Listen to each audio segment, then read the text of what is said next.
Hola, hola. Vamos conectándonos por acá. ¿Cómo están? Muy buenas tardes aquí en nuestro encuentro de todos los lunes. Hoy con un tema que nos afecta a todos. Psicólogos, no psicólogos, grandes, pequeños, medianos. Todos alguna vez pasamos por una situación de procrastinación. Y no solo vamos a hablar de un tema súper candente y útil para nuestro día a día, sino que vamos a tener el lujo de hablar de este tema de la mano de un grande. Estoy hablando del doctor Bernard Ranger. Si nos están viendo algunas personas desde Brasil, mientras que la gente se va conectando y ya nos vamos preparando, me gusta que nos cuenten de dónde desde dónde se están conectando. Para los que se conectan por primera vez, yo soy María Celeste Airaldi, soy psicóloga, actual vicepresidente de ALAPCO y estoy acá en Paraguay. Cuando hablamos de el doctor Bernard Ranger, para quien vive en Brasil no necesita introducción, ¿sí? Estamos hablando de una de las personas más prolíficas en lo que tiene que ver con investigación y publicaciones desde el modelo cognitivo-conductual y me parece fundamental que la nueva generación por ahí de otros países tenga la oportunidad de escucharlo a Bernard de primera mano. Siempre es una clase escucharlo a él. La templanza con la que habla es una verdadera clase. Ahí ya estoy viendo que se está conectando. Acá necesitamos que me mandes una invitación para sumarte, Bernard. A ver acá. Aquí, ya te mandé. Mientras que Bernard acepta la solicitud para agregarse. Ahí está. Hola Bernard, ¿cómo Hola, estás? ¿cómo estás? ¿Cómo están todos? Muy, muy contenta de que me haya tocado el placer de entrevistarte. Y voy a contarles un poquitito a los que se están conectando. O sea, para hablar del currículum de Bernard tendríamos que hacer una live solo de eso, pero vamos a hablar de los puntos más importantes. Doctor, él es doctor en psicología por la Universidad Federal de Río de Janeiro, profesor del programa de posgraduación en psicología del Instituto de Psicología de la misma universidad, supervisor de la División de Psicología Aplicada, especialista en terapia cognitiva por el Berkey Institute, presidente y fue presidente y fundador de la Asociación Brasilera de Psicoterapia y Medicina Comportamental, la ABPMC, fue vicepresidente y también uno de los fundadores de la Sociedad Brasilera de Terapias Cognitivas, la FBTC, y Bernard también fue presidente de ALAPCO y uno de los miembros fundadores allá en el 98 o 96, 90, 99. 99, ahí está, 99. Y actual, además de ser un prolífico autor, es una inminencia de la región en lo que tiene que ver con TCCs, así que alguien a quien aprecio además mucho, así que siempre es un placer conversar con él. Bernard, procrastinación, ¿por qué elegiste hablar de procrastinación? Porque procrastinación es un problema que toca a muchas personas, porque es un problema que es complicado, porque las personas no hacen aquello que quieren hacer Uh-huh, o tienen que hacer. uh-huh. Un momentito, yo quiero me disculpar también por mi portuñol. Cualquier cosa, eu ajudo. Si alguna país, si for preciso, pero yo ya te escuché muchas veces hablar en español y se te entiende muy bien. Bernard, procrastinación es una palabra, porque nosotros tenemos como dos tipos de seguidores en las lives de Alapco, los colegas de distintos países y también tenemos a varias personas del público en general que aprovechan para aprender tips para manejar problemas cotidianos. Procrastinación es un tema que está bastante de moda, se lee un montón en redes, pero es una palabra a veces difícil. ¿Cómo empezar por el inicio que tiene que ver con cómo podríamos definir desde las terapias cognitivo-conductuales lo que es la procrastinación? Es la tendencia de las personas no hacer lo que quieren o tienen o quieren hacer, porque se va retardando la ejecución de las tareas, ¿no? Y por Ajá, tanto, las personas van acumulando encargos, obligaciones, y así se van quedando muy nerviosas, muy desanimadas, improductivas, y así por diante.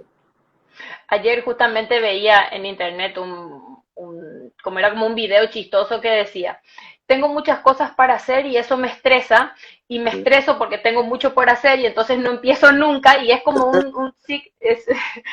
del que no salimos nunca. Exato, exatamente isso.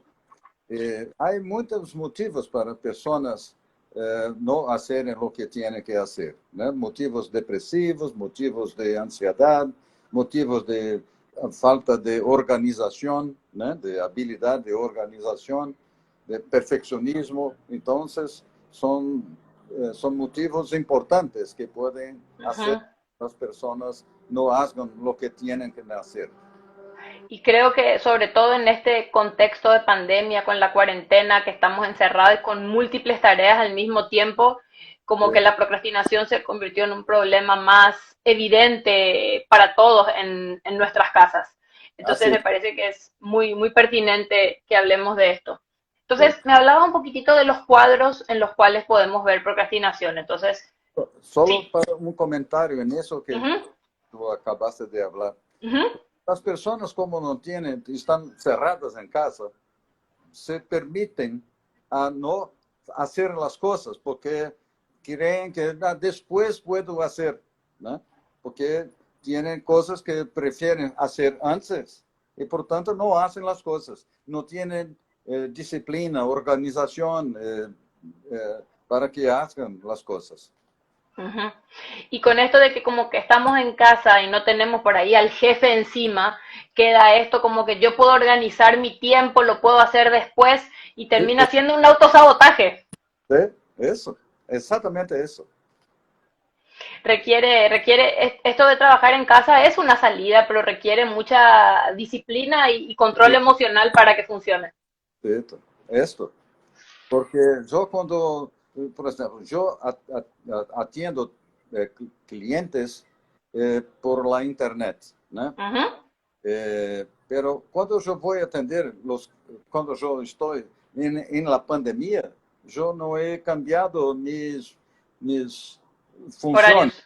Mis, Ujú, por tanto, yo me preparo para trabajar como yo trabajaba sin ujú, la pandemia, de la ujú. pandemia, ¿entiendes? Así Las es. personas no hacen eso. Ujú. A mí me está pasando lo mismo, por ejemplo, con la actividad física. Yo siempre fui de levantarme primera hora, ir al gimnasio y después empezar el día. Y con el Sí, tema de la pandemia, era, ay, me quedo un poquito más en la cama después y después me di cuenta de que pasaban días que no hacía nada. Entonces dije, no, hay que volver al horario de siempre, que por años fue ese, y ahí eso, empecé a hacer todos los días. eso, es exactamente eso. Hay que encontrar la rutina dentro de todo este caos y organizarnos. Exactamente.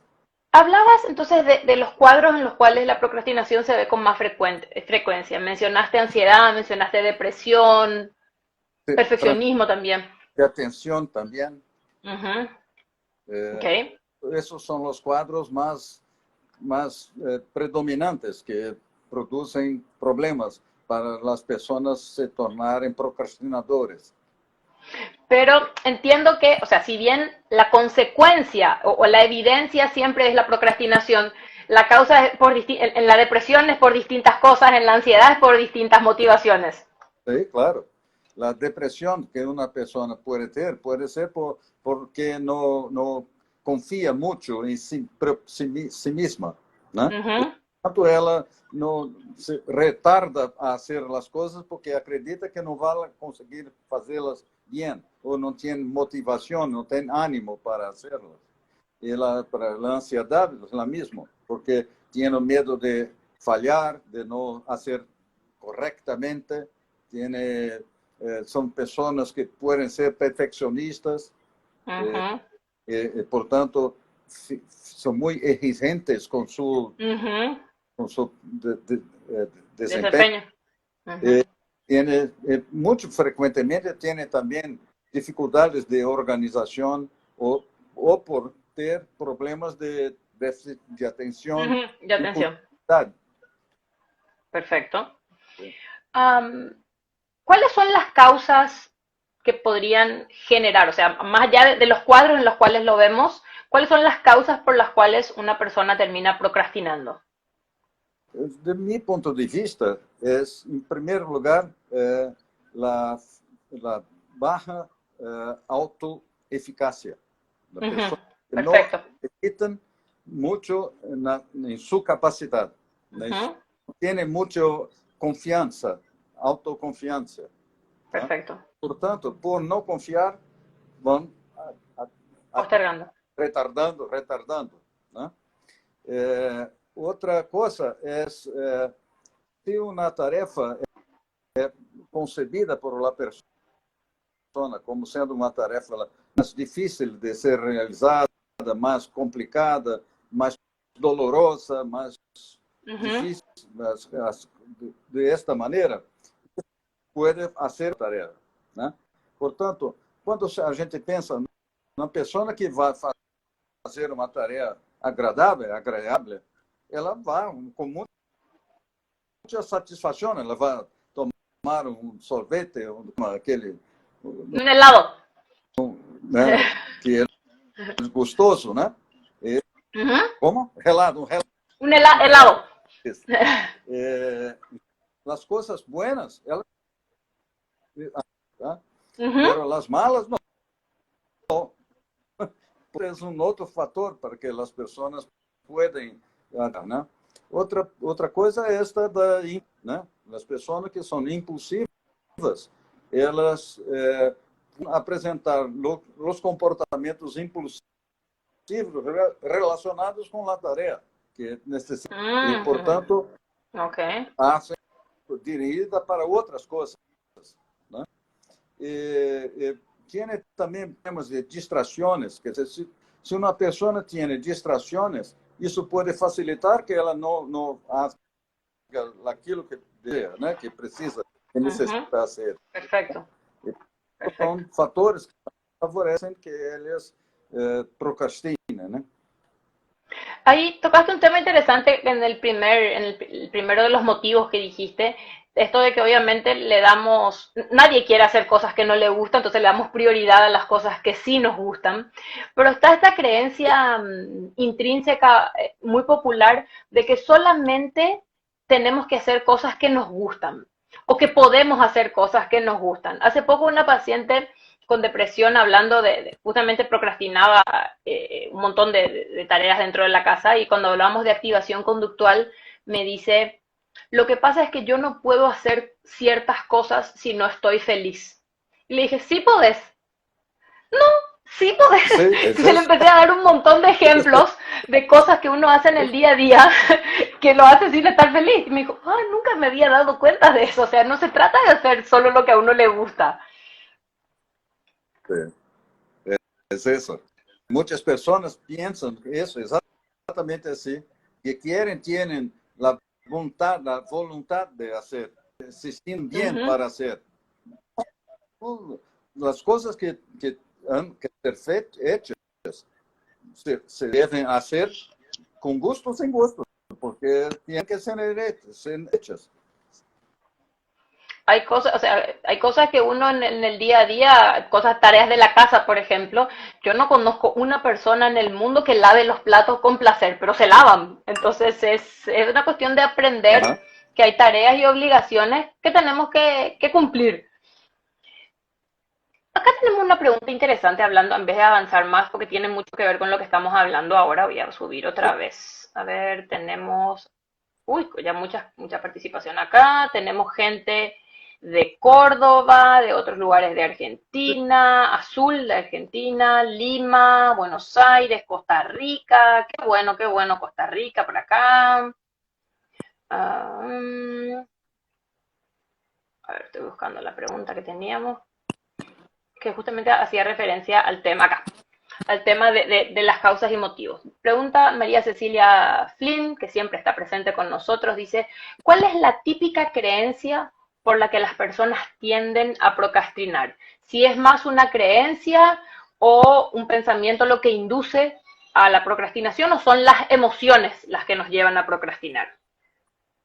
De mi punto de vista, son las creencias que las personas tienen, ¿no? Por eso,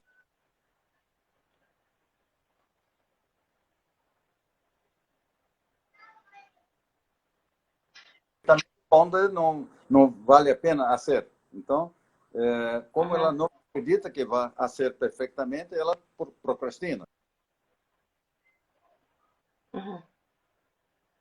Porque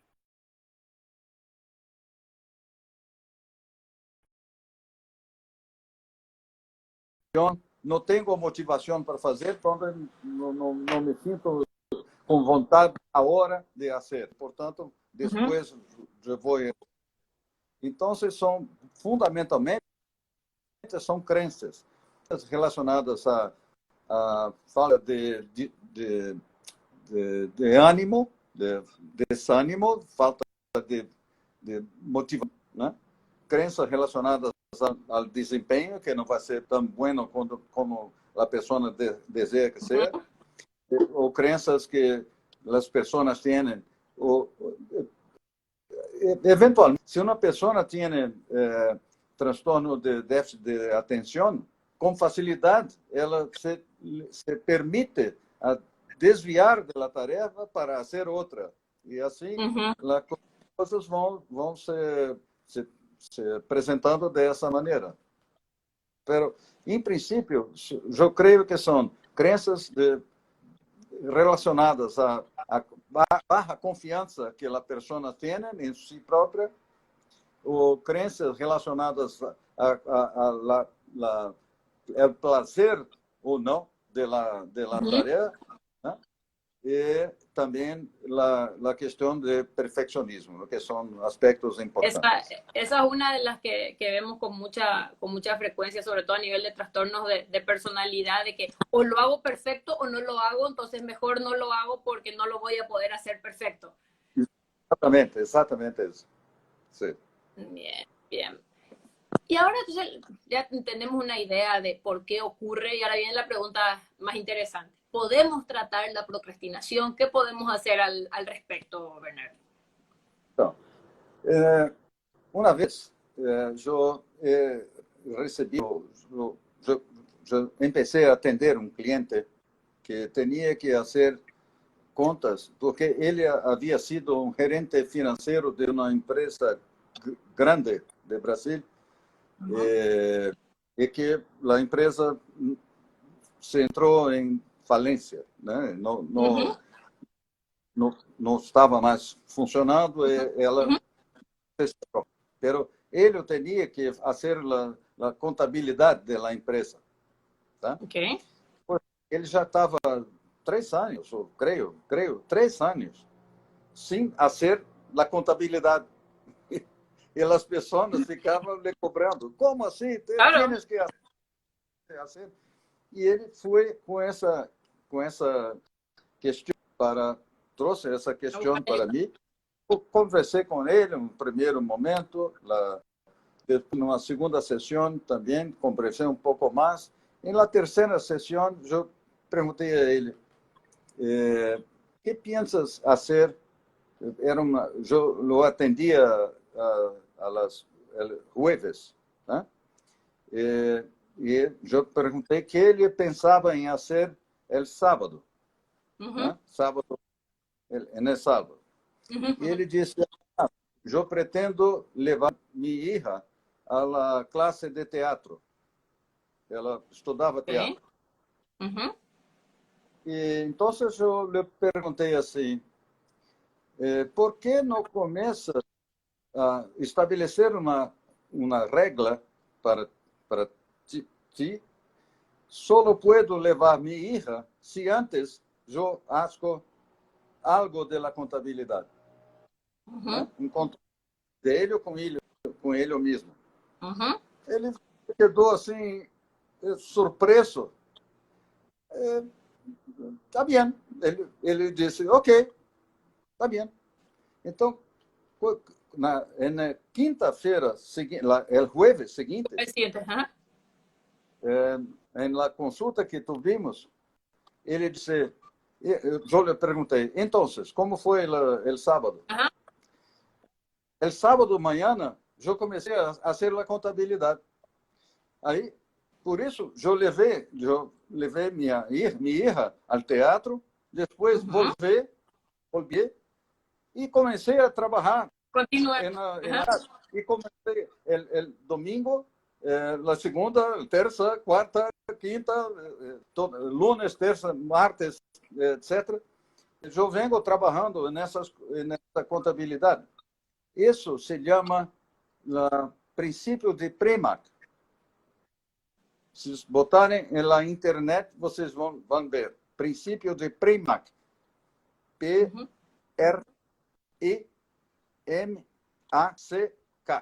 Premack. Quer dizer, a regra de la mamá. Só vai brincar depois de estudar. Solo puedo jugar después Vai pegar comportamentos de menor probabilidade e colocar como contingência para o comportamento de mais alta probabilidade. Então, é dessa maneira que eu lo he ajudado a que ele empezasse a fazer a contabilidade da empresa. E em questão de 3 semanas, estava listo, estava todo bem.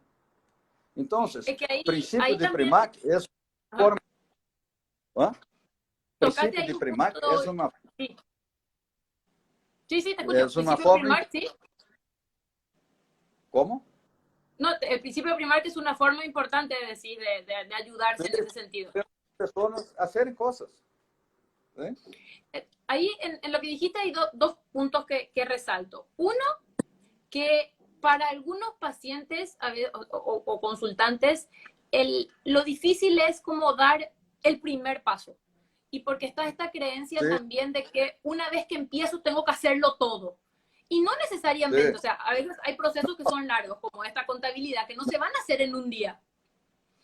Entonces está esta creencia de que si no lo hago todo, entonces mejor no lo hago. No, se tiene que hacer por partes. Eso me parece que es muy importante que entiendan. Essa é outra coisa importante, né? Que as pessoas podem ter claro que tem que dividir as tarefas em pedacitos pequenos para que cada um deles possa ser hecho. Que, fazendo depois outro, assim as coisas serão hechas. Né?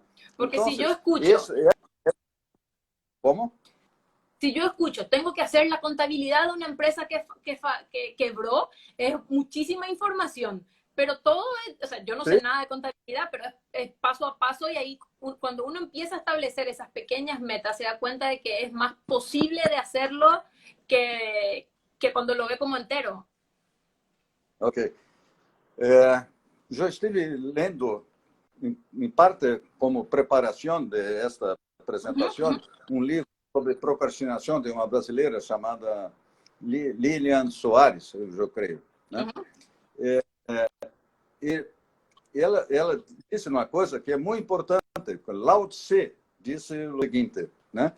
Se tu tienes que fazer caminhar 20.000 léguas, dê o primeiro passo. Primeiro passo. Então, isso o que Wundt fazia. Wundt tinha contrato com ele mesmo.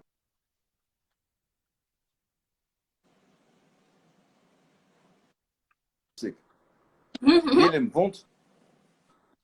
Ok. Sim. Ele tinha contrato com ele mesmo. Eu vou fazer uma página página por dia. E ele ha escrito volumes, porque ele escrevia uma página por dia. E quando ele estabelecia essa meta, o seu primeiro passo era escrever uma página. E depois, ele vai escrevendo muito, e publicou 22 volúmenes. É o mesmo que Lao Tzu. Sí, cuando uno se dar el primer paso. Y en esto, volviendo un poco a lo que decías del principio del Primark, me parece que algo también importante ahí para resaltarle a los colegas, porque cuando hablamos a veces de contratos con uno mismo, de imponerse reforzamientos, castigos y hacer contingencias vinculadas a estos comportamientos, está esta creencia a veces de que el paciente no lo va a cumplir porque no va a haber nadie que le va a imponer ese castigo, vamos a decir, o dar ese premio. Y me parece que es importante esto de trabajar y entender que el paciente, si lo trabajamos bien, él es el primer interesado en cumplir su meta. Entonces, que no tenemos que pensar que va a sabotear el tratamiento, sino que entienda el porqué y el para qué de estos procedimientos. Entonces, eso es una cosa importante. Porque, veja bem, se eu acho um princípio de Primark assim, só posso ir ao banho, fazer minhas necessidades, se primeiro eu hago meu trabalho. Eu só posso comer se antes eu faço minhas necessidades, minhas tarefas. Então, tem que pensar bem no que se vai proponer para que a pessoa se comprometa para fazer aquilo. Então, se é uma coisa relacionada a comer, por exemplo, ela vai, se ela está sendo séria com ela, ela vai se dispor a começar o começo para depois poder comer o que quiera. Creo que el desafío de los psicólogos en este caso es encontrar cuál va a ser el reforzador para ese paciente en particular. Y ahí es donde hay que indagar para poder armar un contrato que sea eficiente para cada uno de ellos. Pues lo que yo pensé en este cliente, porque él le gustaría mucho ser aprobado pela hija. Y por tanto, él se dispone a hacer. Bernard, y entonces acá... Essa é uma maneira de fazer, né? Não a única. Então, a questão é o que fazer para que se faça o primeiro passo, tá? O primeiro movimento, a primeira ação, né? E assim, tem que pensar com atenção para selecionar bem aquela ação que poderá mais provavelmente ocorrer. Perfeito. Então, outras coisas podem ser feitas, né? Eu, por exemplo, quando em minha clínica, nos atendimentos que eu faço, uma coisa que eu trabalho bem é uma coisa que eu chamo de manejo de tempo, né? Que são instruções para que as pessoas organizem seu funcionamento no dia, estabelecendo uma lista de tarefas que lhe cabe fazer, que ele tem que fazer, evaluando quanto tempo deverá levar para hacer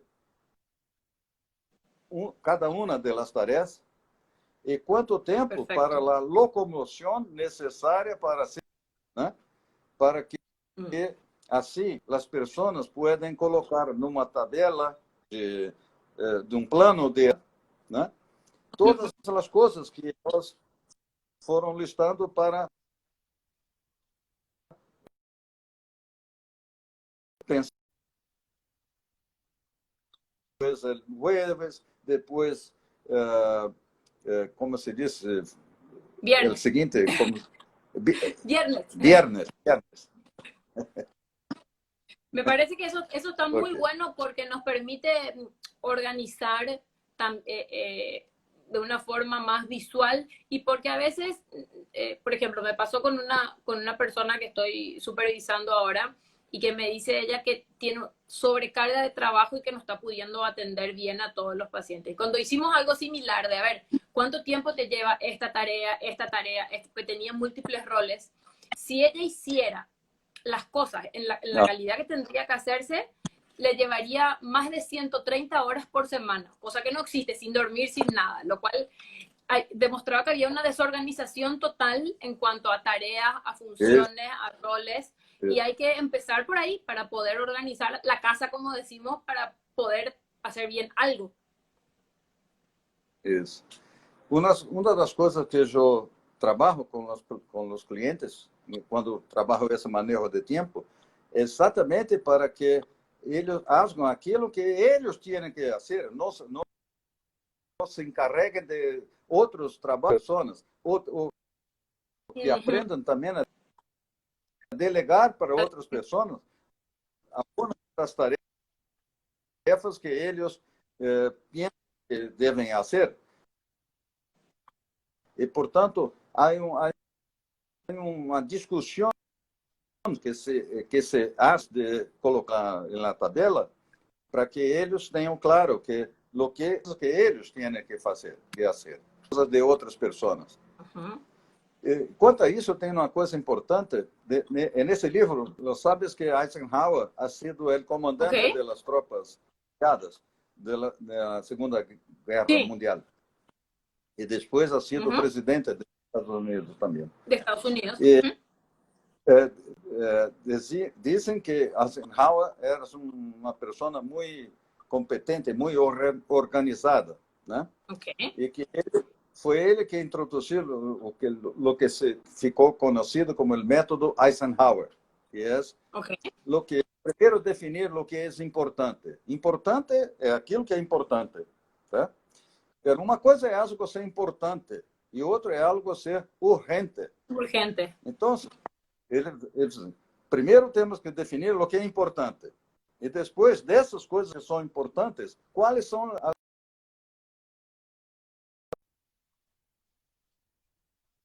o que é importante e urgente, e começar por isso, e as outras que são importantes, em momentos posteriores, as pessoas vão poder começar a trabalhar também, e não trabalhar em cima das coisas que são menos importantes e não urgentes, né? Assim, Uhum. as pessoas podem ter plano de organização que poderá definir melhor aquilo que se deseja, ele deseja ser ou tem que fazer. Uhum. Me E, parece que ahí hay clarísimo, o sea, conocía, no sabía que fue Eisenhower el que introdujo lo de diferenciar eu também não. entre urgente e Sim. importante, mira qué interesante, pero me parece que esto está muy bueno porque un poco la cultura actual tiene esto como que el multitasking es algo bueno y que hay que hacer, el que es competente hace muchas cosas al mismo tiempo y es cuando queremos Não, hacer muchas cosas al mismo tiempo no hacemos nada bien. Entonces, nada, creo que nada mesmo. el ejemplo de eso son nuestras computadoras con 10 ventanas abiertas con distintos archivos y distintas cosas que no hacemos ninguno, nos enfocamos en ninguno. Entonces, el poder, acá dice justo que no se escuchó bien, la diferencia entre importante y urgente, ¿sí? Esto en realidad ustedes van a encontrarlo en muchísimos libros sobre procrastinación justamente, pero el que lo introdujo fue Eisenhower, que fue uno de fue presidente de los Estados Unidos y comandante de las tropas. Así que Isso diz Lilian Soares. Lilia Suárez Não sei dice eso, o sea, pero o sea, con buscarlo como el cuadro para diferenciar entre urgente e importante y lo que es importante y urgente, van a encontrar en Google bastante al respecto. Entonces me parece que esto de aprender a diferenciar y a enfocarse en algo y como chequear una tarea y pasar a la siguiente es importante, porque si estamos con múltiples actividades es más difícil poder terminar alguna y como que se refuerzan estas creencias de baja autoeficacia. Yo no soy capaz, no lo puedo hacer. Y ahí se Sí, vuelve esto un círculo vicioso. eso. Porque la procrastinación tiene algo que es interesante, que es, entre como muchas otras conductas disfuncionales, es autosaboteadora, porque quiero hacerlo perfecto, tengo miedo de equivocarme, como no empiezo nunca, postergo hasta que llega el día de entregar. Tengo poco tiempo, Sí. lo hago más o menos, y ¿qué Ajá. pasa? No lo hago bien, tengo errores y termina reforzando las creencias que tenemos. Entonces es súper importante y mucha gente no lo ve esto como un problema viable de tratamiento en psicología. Sí. Y Es verdad. es fundamental. Sí, con certeza. Es fundamental. Acá comenzó a aparecer el fan club de Bernard Ranchet. Acá ya dice Roberta Moraes, dice, melhor profesor que ya tive. Dice, sin duda, sin duda. Bernard, o sea, dijiste algo interesante que fue que con esta persona que consultó por el tema de la contabilidad y todo, 3, 4 semanas el proceso estaba terminado. En Terminado. general, Sí. los tratamientos de procrastinación son tratamientos cortos, son tratamientos largos, requieren muchas sesiones. Los tratamientos de procrastinación, eles pueden tener resultados rápidos, como en este caso, ¿no? Porque ele era uma pessoa muito colaborativa, né? E assim ele se comprometeu em fazer aquilo e assim começou, e seguiu. Mas outras pessoas podem não ser tão colaborativas e, portanto, é um pouco mais complicado. Aí você vai ter que ir um pouco pelas beiradas, por los márgenes. Ajá. Sí. Em volta, para dar pequenos passos. Então, coisas que são importantes é essa coisa de dividir as tarefas em pedaços pequenos, né? Para que elas possam, primeiro, deixar de pensar todo, se vê pequenas partes, e aí, então, elas podem acreditar que poderão fazer aquela pequena parte, depois outra, assim, importante. Uma coisa importante é que o mais importante é que as pessoas façam algo, né? Porque não importa o resultado que vai sair, né? O que importa é que elas hagam alguma coisa e depois, se quiserem, editar e melhorar aquilo que ha sido feito, né? Então, o importante é que as pessoas possam se dispor a fazer uma coisa independente da qualidade, e depois outra, e depois fazer a edição para melhorar o conteúdo. Tá? Perfeito. E isso é uma sugestão que eu he pensado assim com as pessoas com quem eu trabalho, é exatamente isso. Façam uma cosita, uma pequena coisa, tá? Mas façam. Aí, fez isso, ótimo. Agora, vamos outra. Mas não em la qualidade. Simplesmente façam. Depois de 10 dias, então vocês vão ver o que pode ser feito para melhorar aquilo que ha sido já feito pelas pessoas. Excelente. Acá tenemos algunas preguntas más. Gracias, Claudia. Dice, mi referencia académica es Bernard. Dice, mi referencia de abordaje Celeste. Muchas gracias. Acá Karen pregunta, ¿la procrastinación está relacionada con los conceptos de motivación para el cambio, en el sentido de estar listo o no para un cambio? ¿Hay alguna relación entre ambas cosas?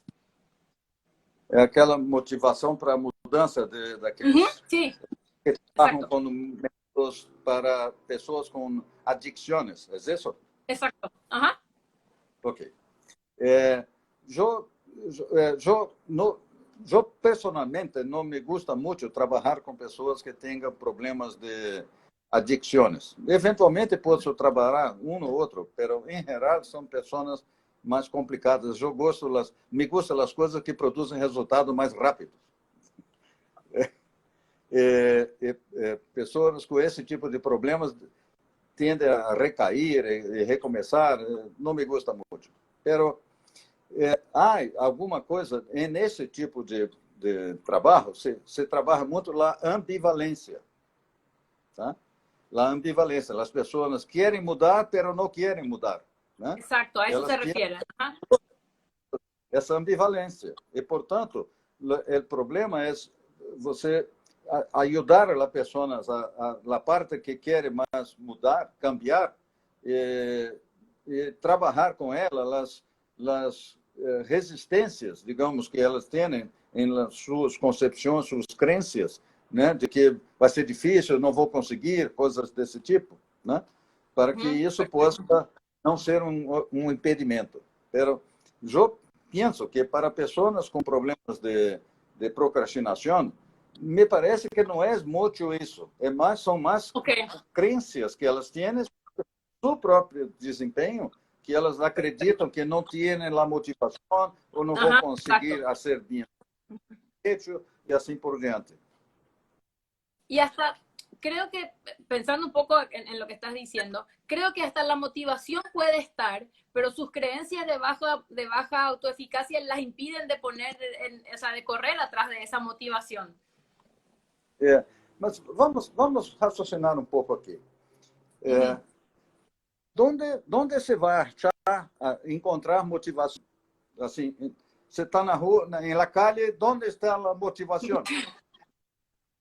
Não tem motivação. A motivação é uma coisa que as pessoas se vê forçadas a fazer, né?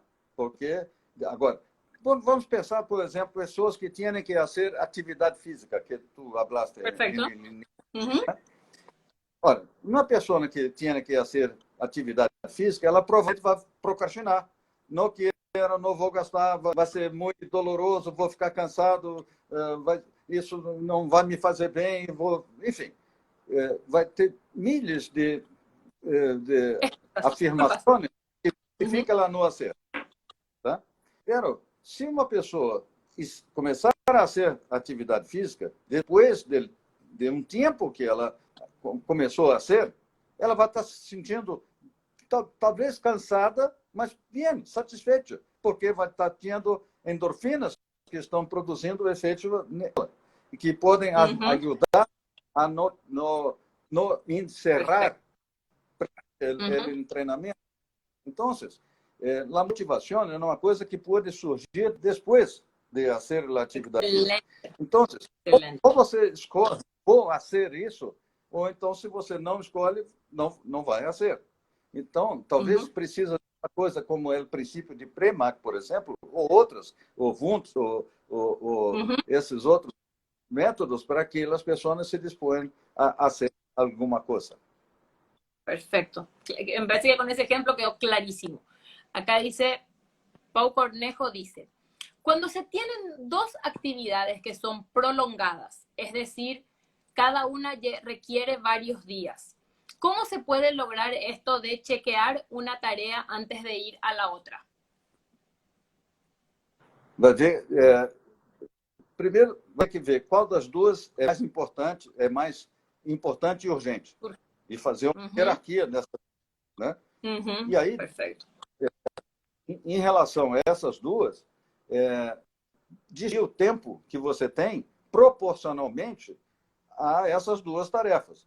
Você vai ter que dividir o tempo em pedaços proporcionais às tarefas que têm que ser hechas e dedicar a parte proporcional a cada tema, a cada uma, para cada tarefa. Perfeito. Então, essa é uma coisa que eu penso que seja desejável. Vamos pensar em nossas atividades, né? Eu, por exemplo, eu trabalhava como professor y como psicólogo. Y por tanto, yo tendría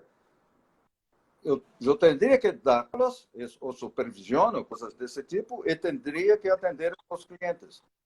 Y por tanto, yo distribuía estas dos tarefas en específicas para cada una e me dedicava com a mesma motivação para fazer a primeira e a segunda, né?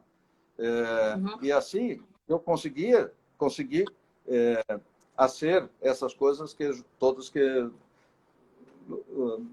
tu disseste no início, né? Quando me ha hecho mi apresentação.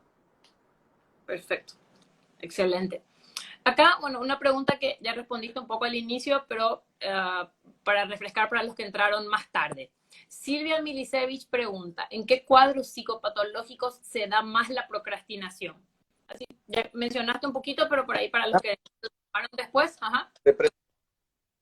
Depresión, problemas de ansiedad, ¿no? Y problemas de trastorno de déficit de atención e hiperatividad. Esses me parece que são as frecuentes. Perfecto. Perfecto. Aunque, como dije yo en la introducción, ahí ya está, Bernard ya está hablando a nivel de cuadros psicopatológicos, pero como conducta disfuncional, todos los seres humanos en algún momento hemos procrastinado. El problema es cuando se convierte en nuestra manera de funcionar en el día a día, de postergar todo. Ahí es donde necesitamos ayuda. Todos nós hacemos algum tipo de procrastinação também, né? Há momentos que eu já não quero fazer uma coisa, eu já não faço. Dejo para depois, né? Isso é um problema, esse é um exemplo de procrastinação, né? Mas é uma procrastinação que é escorrida por mim dentro da avaliação que eu acho que é possível fazer, né? Então, nós hacemos escolhas, né? Elecciones, sí. Elecciones de las cosas que vamos a hacer y así nos elegimos unas y no otras. Y así organizamos el nuestro funcionamiento a partir de esas escolhas.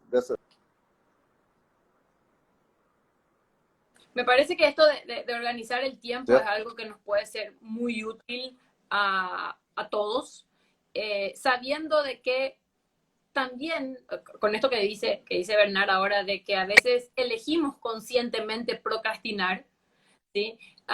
Es importante también entender que aunque distribuyamos el tiempo y dividamos las tareas, puede ser que no cumplamos con el programa tal cual lo estructuramos, pero que eso no significa que estemos en mal camino, que no haya solución, pero tenemos que tener cierta organización para poder empezar a hacer algo, porque si no, no vamos a empezar nunca.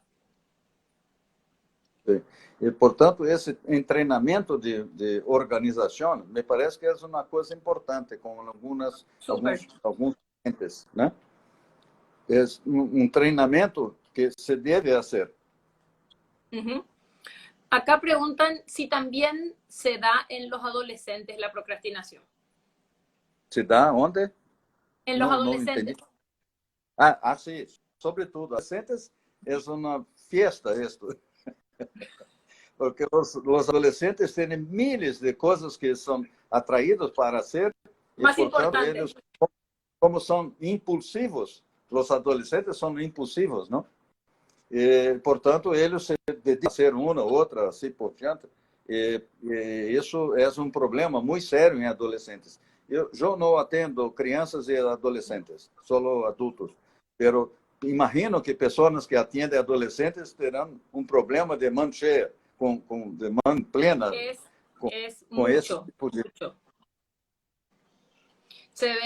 y es uno de los grandes reclamos que traen los papás a consulta, que ayudemos con lo que tiene que ver con procrastinación y que a veces se confunde con es perezoso, es irresponsable, y en realidad esta conducta de procrastinación esconde muchas otras creencias que lo llevan a actuar en ese sentido, y hay que trabajar esas creencias con los padres y con los chicos también, obviamente.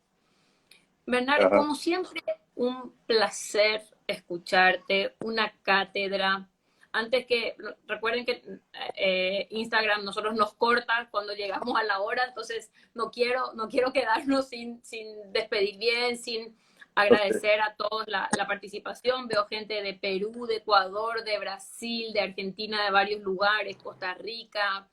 Así que siempre es un enorme placer verlos a ustedes conectados y tener este privilegio de escuchar a los número uno enseñándonos todos los lunes, porque les recuerdo que todos los lunes a esta hora tenemos las lives de Alapco con distintos temas. Si se perdieron alguna de las anteriores, pueden entrar al IGTV de este perfil en Instagram para ver todas. Y ahí, mira, cierto, Paula se conecta desde México también. Ahí pueden ver todos los temas anteriores.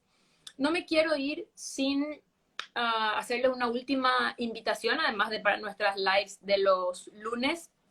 Mañana inicia el congreso, el CONTCC, el congreso de congreso online de terapias cognitivo-conductuales, organizado por el Laboratorio de Psicología Cognitivo-Conductual de la Universidad de San Paulo, en Ribeirão Preto. Y por primera vez, además de que va a ser online, va a haber ponencias en español, en inglés y en portugués, con traducción simultánea. Tenemos gente de primerísima línea. Este es un congreso que está apoyando al APCO, entonces me pareció importante hacerles esta invitación. Todavía tienen posibilidad de inscribirse quienes lo deseen, pueden buscar en internet J de Juan OTCC, van a buscar así y van a encontrar ahí para hacer su inscripción. Para que se den una idea de qué estamos hablando, mañana abre Stefan Hoffman, por ejemplo. A ese nivel es las ponencias. Robert Leahy, Paul Gilbert, Bernard Ranger, entonces, Gualberto Huela Casal. Entonces, la verdad es que es, como siempre, la gente de la PIC armó más que nunca un Dream Team de las terapias cognitivo-conductuales, así que todavía tienen tiempo de inscribirse y la verdad que vale mucho la pena. Y un punto más, hay gente que ayer me escribió diciendo, ay, yo me enteré tarde y tengo marcadas consultas esta semana y no voy a poder. No se preocupen, todo el congreso va a quedar grabado por una semana. Entonces, Sí. si, por ejemplo, yo mañana voy a poder ver los primeros, pero no voy a poder ver los de la tarde. Entonces, eso los voy a ver después en mi horario, el fin de semana. Entonces, ahí pueden ver ahí la dirección, ahí justo Karen la puso, gotcc.com.br, ahí pueden inscribirse y sabiendo de que si alguna actividad no la pueden ver en vivo, la van a poder ver grabada a través del espacio del Congreso. Tienen una semana para eso, así que me parece que vale mucho la pena y es una inversión realmente accesible, así que vayan a dar ahí un Google que vale la pena. Ok. Muy, muy bueno, me gustó mucho. Fue un gran placer estar hablando acá. Es mucha satisfacción de hablar con todos los países de América Latina. Muy, muy, muy obrigado. Muchas gracias, Bernard, muchas gracias por la disposición. Ah, cierto, ahí Carmen está recordándonos de un tema. El primer día del Congreso es gratuito. Más de 20,000 personas ya se anotaron. Entonces, si se anotan mañana, o sea, se anotan hoy para acceder mañana, tienen 8 horas de actividades gratuitas. Y después sí, a partir porque son 5 días de Congreso, de martes a domingo. Así que es un programón. Ese es un punto que me había olvidado y que no era menor. Gracias, Carmen, por recordarme eso. Bueno, con esto Ok. terminamos nuestra transmisión de hoy. Muchísimas gracias, Bernal. Muchísimas gracias a todos por conectarse. Nos vemos el próximo lunes a las 6 de Paraguay, 7 de Brasil, a través de el espacio de Alapco. Gracias a todos. Hasta la próxima.